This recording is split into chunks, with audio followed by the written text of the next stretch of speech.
मित्रों, आज के वीडियो में हम डिस्कस करेंगे विटामिन बी 12 की कमी से होने वाली बीमारी। दोस्तों, अगर आपके शरीर में विटामिन बी 12 की कमी है तो बहुत सारी ऐसी बीमारियां होती हैं जिससे आप हमेशा डिस्टर्ब रहते हैं।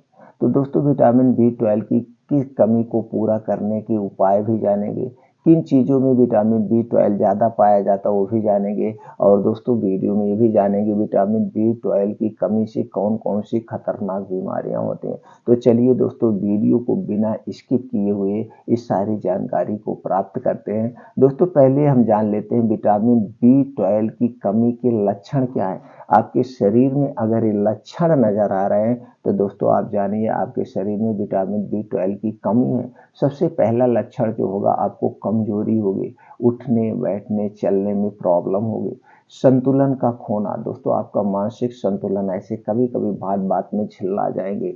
और दोस्तों, हाथ और पैरों में झुंझुनाहट या सुन्नपन का होना, खोपड़ी की झुंझुनी होना, खोपड़ी में भी झुंझुनाहट होती है, ओरल अल्सर का होना, आंखों से कम दिखाई देना, याददाश्त कमजोर होना, मांसपेशियों में कमजोरी आना, डिप्रेशन के शिकार होना, भरम की स्थिति बनी रहती है और पैरालिसिस होने का डर बना रहता है। ऐसी तरह तरह की बीमारियां होती, यानी लकवा भी मार सकता है आपके शरीर में अगर विटामिन बी 12 की कमी है। कभी कभी आप देखेंगे पैरों में, जोड़ों में, या जो पैर की नीचे की मांसपेशियां, इसमें भी दर्द होने लगता है। तो आप समझ लीजिए आपके शरीर में विटामिन बी 12 की कमी हो रही है। अब दोस्तों, इसके सबसे पहले जान लीजिए बचाव क्या कर सकते हैं, बचाव के तौर पर क्या ले सकते हैं। उसके बाद कुछ ऐसी चीज़ों के बारे में जानेंगे जिसमें सबसे ज़्यादा विटामिन बी 12 पाया जाता है। तो दोस्तों, इन चीज़ों को भी शामिल आप कर सकते हैं,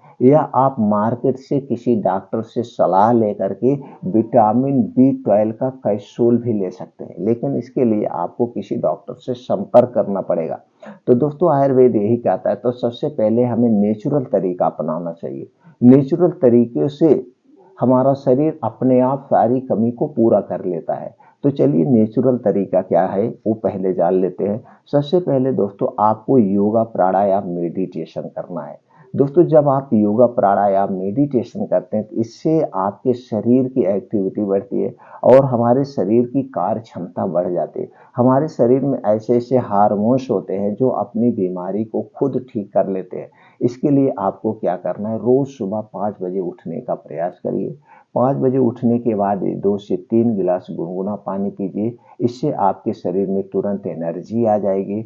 और दोस्तों, जब बासी मुंह आप 2 से 3 गिलास पानी पीते हैं तो वात पित्त कफ तीनों को बैलेंस करते हैं, यानी गैस कब्ज एसिडिटी से आपको राहत मिलती है।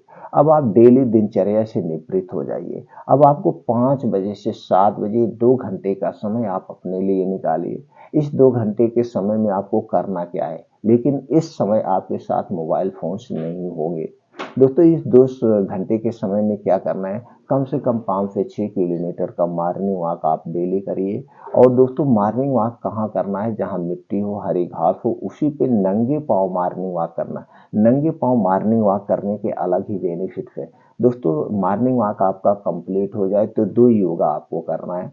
पहला योगा है अनुलोम विलोम, जिसे आपको आधे घंटे करना है, जिसे दोस्तों आयुर्वेद में नाड़ी शोधन कहते हैं। दूसरा योगा है कपालभाति, 10 से 15 मिनट करिए। ये 2 योगा जरूर करिए। इस 2 योगा को अच्छे ढंग से कैसे करना है, दोस्तों यूट्यूब पे बहुत सारी वीडियो मिल जाएगी। किसी एक वीडियो देख करके अपना गुरु मान के दोस्तों ये योगा आप कर सकते हैं। अब वहीं बैठ के कुछ और योगा करिए, जैसे आपकी उम्र के हिसाब से, अपने ये दोस्तों शारीरिक क्षमता के हिसाब से दंड बैठक करिए, सपाट मारिए, बीम चुनिए। और इसके लास्ट में दोस्तों 15 से 20 मिनट ध्यान और मेडिटेशन करिए। ये पहला रोज डेली कंटिन्यू करेंगे तो आपके शरीर की जितनी भी बीमारियां होंगी धीरे धीरे आपका शरीर उन्हें ठीक करना शुरू कर देगा। अब दूसरा क्या है, अपने प्रोडक्ट में, अपने खाने में, डाइट में आपको शामिल करना है डेयरी प्रोडक्ट। दोस्तों, जितने भी डेयरी प्रोडक्ट हैं जैसे दूध, दही, मट्ठा, पनीर, चीज, इन सारी चीजों में विटामिन बी 12 प्रचुर मात्रा में पाया जाता है। लेकिन ये सारी चीजें आपके घर की होनी चाहिए। ये जो बाहर की पैकेट के हैं दोस्तों, ये आपके स्वास्थ्य के लिए हानिकारक है। सबसे ज्यादा हानिकारक ये इसलिए है क्योंकि ये सारी चीजें प्लास्टिक में होती है और इनके साथ प्रोसीजर किया जाता है। और प्लास्टिक में रखी हुई चीज दोस्तों कैंसर का प्रमुख कारण बनती है। इसलिए बाहर की चीजें नहीं, अपने घर का दूध दही मट्ठा जम के खाइए। आपके शरीर में प्रोटीन विटामिन B12 की कभी कमी नहीं होगी।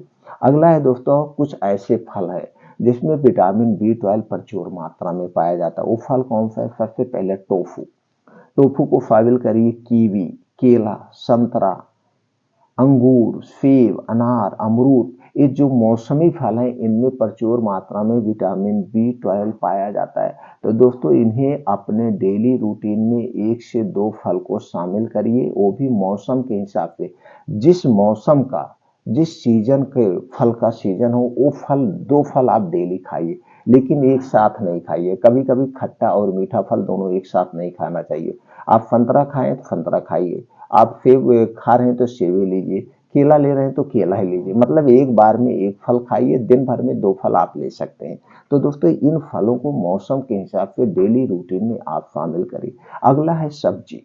दोस्तों ये जो सब्जियां हैं इनमें विटामिन B12 के साथ साथ बहुत सारे प्रोटीन्स विटामिन पाए। तो हरी सब्जियां आप अपने डेली रूटीन में शामिल करिए, वो भी मौसम के हिसाब से।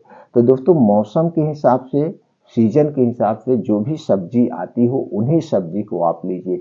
ये नहीं है कि आप रह रहे हैं दिल्ली में और जो उस समय दोस्तों बॉम्बे में सब्जी उत्पादन हो रही वो आप खाएं अपने स्वाद को, ऐसा नहीं। दोस्तों भाई प्रकृति के हिसाब से हमें खाना चाहिए, क्योंकि प्रकृति के हिसाब से हमारे शरीर में जो वात पित्त कब पाया जाता है उसी हिसाब से बनता है और उसी हिसाब से खाने को डाइजेस्ट करता है। तो इसलिए हम जिस जगह पे रह रहे हैं वहाँ पे जो सब्जियां होती हैं और मौसम के हिसाब से जो होती हैं उन्हीं सब्जी का प्रचुर मात्रा में आप सेवन करेंगे तो आप हमेशा स्वस्थ और निरोग रहेंगे। अगला है दोस्तों कुछ ड्राई फ्रूट्स हैं। उन ड्राई फ्रूट्स में विटामिन B12 प्रचुर मात्रा में पाया जाता है। वो ड्राई फ्रूट्स कौन है? जैसे दोस्तों बादाम, किशमिश, पिस्ता, काजू, अखरोट, अंजीर, मूंगफली, खजूर, अलसी का बीज। इन सारी चीजों में दोस्तों विटामिन B12 प्रचुर मात्रा में पाया जाता है। इनका भी सेवन कर सकते हैं, लेकिन ड्राई फ्रूट का सेवन करते समय एक सावधानी बरतना दोस्तों। ड्राई फ्रूट जब भी सेवन करना, जो प्रयास करना इसे भिगो कर सेवन करने का। जब आप इसे भिगो कर सेवन करते हैं तो कुछ ड्राई फ्रूट की तासीर गर्म होती है, तो जब आप इन्हें रात में मिट्टी के बर्तन में भिगो देंगे तो जो इसमें गर्मीपन है वो गर्मी जो है मिट्टी का बर्तन अपनी तरफ खींच लेता है। और दोस्तों अगर आपको शुगर ना हो तो इसे खाली पेट खाइए। आपका पाचन तंत्र कमजोर ना हो तो खाली पेट खाइए। तो जिसको कोई बीमारी ना हो, पाचन तंत्र स्ट्रांग हो, खाली पेट खाएं। और जिनको पाचन तंत्र से संबंधित कोई बीमारी है तो ये दोस्तों दिन में खाएं। तो ड्राई फ्रूट को प्रयास करिए आप जो है रात में भिगो करके खाएंगे तो ये ड्राई फ्रूट का प्रयोग आप करेंगे, इन सब्जियों का प्रयोग करेंगे, फलों का प्रयोग करेंगे और डेली रूटीन में योगा प्राणायाम मेडिटेशन करेंगे तो दोस्तों आपके शरीर में कभी विटामिन B12 की कमी होगी ही नहीं।